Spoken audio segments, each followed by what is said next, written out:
Hello guys, welcome back to my channel.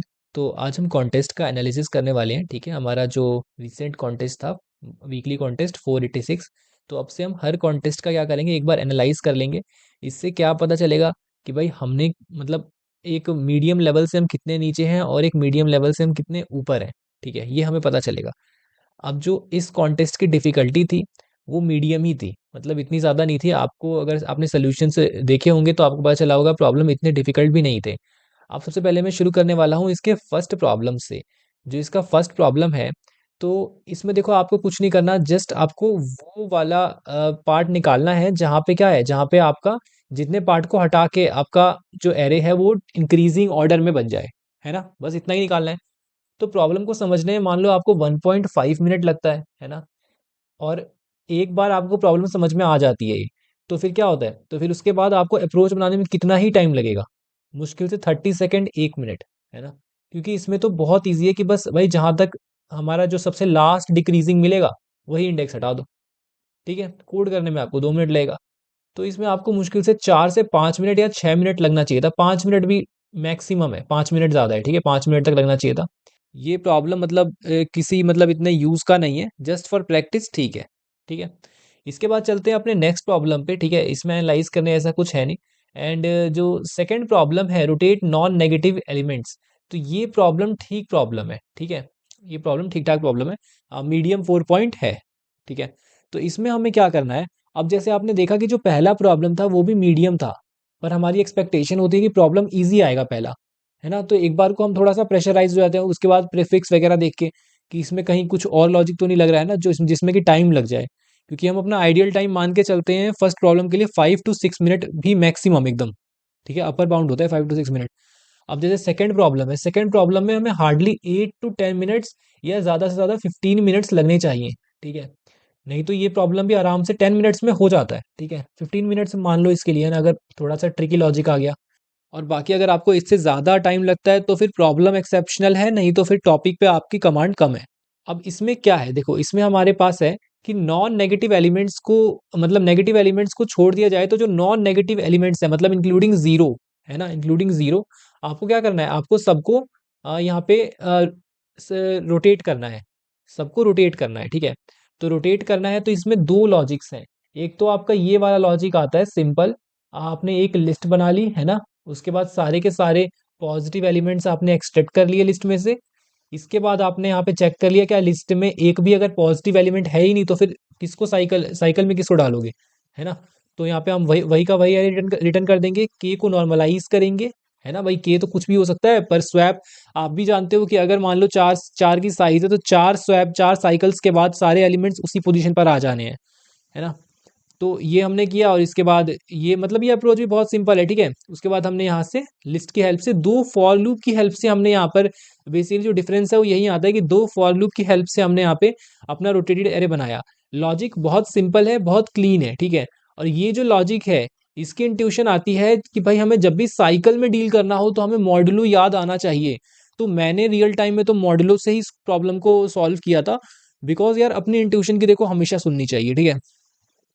अगर मेरा fix है कि मेरे को रोटेशन की बात हो रही है तो मैं मॉडुलो के बारे में सोचूंगा, क्योंकि ये वाले अप्रोच जो होते हैं ये सिर्फ इस क्वेश्चन तक के लिए वैलिड है, पर अगर कुछ और चेंजेस होते तो ये वाला बेस्ट होता, मॉडुलो वाला जो मेथड है वो बेस्ट होता, और ये आपके एक लूप को एलिमिनेट भी कर रहा है, ठीक है? ये सारा काम एक ही लूप में कर रहा है।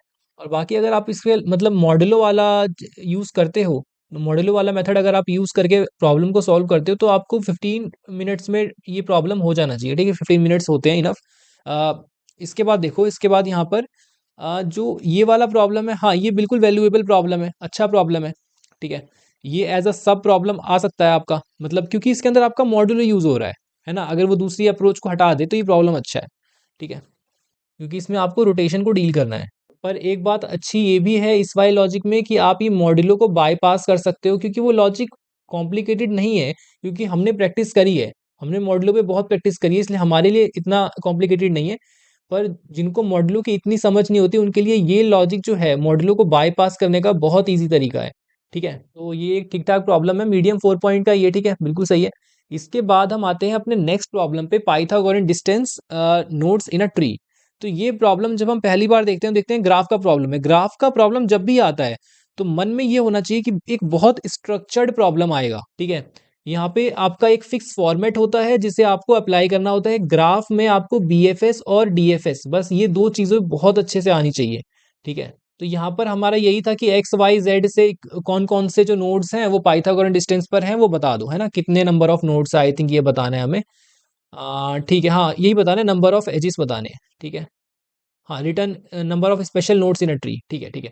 तो ये हमें बताना था, तो बहुत सिंपल ही लॉजिक था इसका भी, है ना? अगर आपको लॉजिक बनाने में इसमें मान लो 5 टू 10 मिनट्स का टाइम लग रहा है और कोडिंग करने में भी मान लो अगर आप कितना भी स्लो टाइप करते हो तो 15 मिनट्स मान लो, है ना? तो आपका 20 टू 25 मिनट्स में ये प्रॉब्लम होना था, ठीक है? मैं मीडियम लेवल लोगों की बात कर रहा हूँ जो कि मीडियम मीडियम लेवल तक कोडिंग कर लेते हैं, ठीक है? अब जो लोग बहुत फास्ट कोडिंग कर लेते हैं वो तो इससे भी जल्दी इस प्रॉब्लम को सॉल्व कर सकते हैं, ठीक है? बस एक चीज़ आपको ट्राई करना है कि आपको कॉन्टेस्ट देते हुए प्रेशर में नहीं आना है टाइम के, क्योंकि वही एक चीज़ होती है जो हमारे ध्यान को बार-बार इधर-उधर करती है।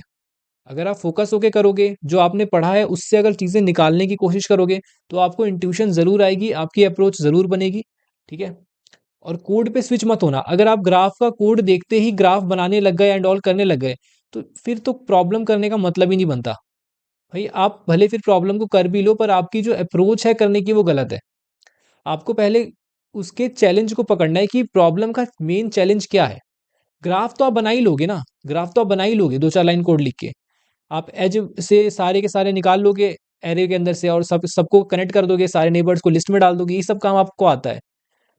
बीएफएस फंक्शन आप लिख सकते हो, पर बीएफएस के अंदर क्या चेंज करना है, वो बैठ के आपको पहले सोचना है, फिर आपको कोड लिखना शुरू करना है, ठीक है? एक बार आप क्लियर होते हो ना, फिर बार-बार वो नहीं होता कि आप कोड लिख रहे हो और उसे फिर हटा रहे हो, फिर लिख रहे हो, फिर हटा रहे हो, फिर कुछ गलत हो गया, उसमें ज़्यादा टाइम खराब होता है। एक बार तरीके से बैठ के सोच लेने में टाइम कम लगता है, ठीक है? कभी भी आप ये चीज़ को एक्सपीरियंस करके देखना तो आपको समझ में आएगा। जैसे-जैसे हम कोड करते रहते हैं, आगे बढ़ते जाते हैं, तो हमारा जो ये पेन उठाने का जो एक हैबिट है, वो छूट जाता है, ठीक है? तो उसे छोड़ना नहीं है, पेन तो ज़रूर उठाना है, क्योंकि वो ही आपके प्रॉब्लम सॉल्विंग को फ़ास्ट बनाएगा। जब तक आपके मन में अप्रोच क्लियर नहीं होती है, आपको कोड नहीं लिखना है। इसके बाद देखो यहाँ पे इसके बाद जो ये 4th प्रॉब्लम है, 4th प्रॉब्लम यार अब आपको ये आता होगा तो आप कर लोगे, आपकी बिट में अच्छी प्रैक्टिस होनी चाहिए, आपको कॉम्बिनेशंस के कॉन्सेप्ट अच्छे से क्लियर होने चाहिए, तो आप कर लोगे। मैंने इस प्रॉब्लम का बहुत अच्छा सॉल्यूशन बना रखा है, बहुत टाइम लगा है मुझे उसमें, ठीक है? तो आई होप आप कॉम्बिनेशन के लॉजिक को जो भी मैंने आपको सिखाया उसे आप फर्दर और बाकी क्वेश्चंस में भी यूज़ कर पाओगे।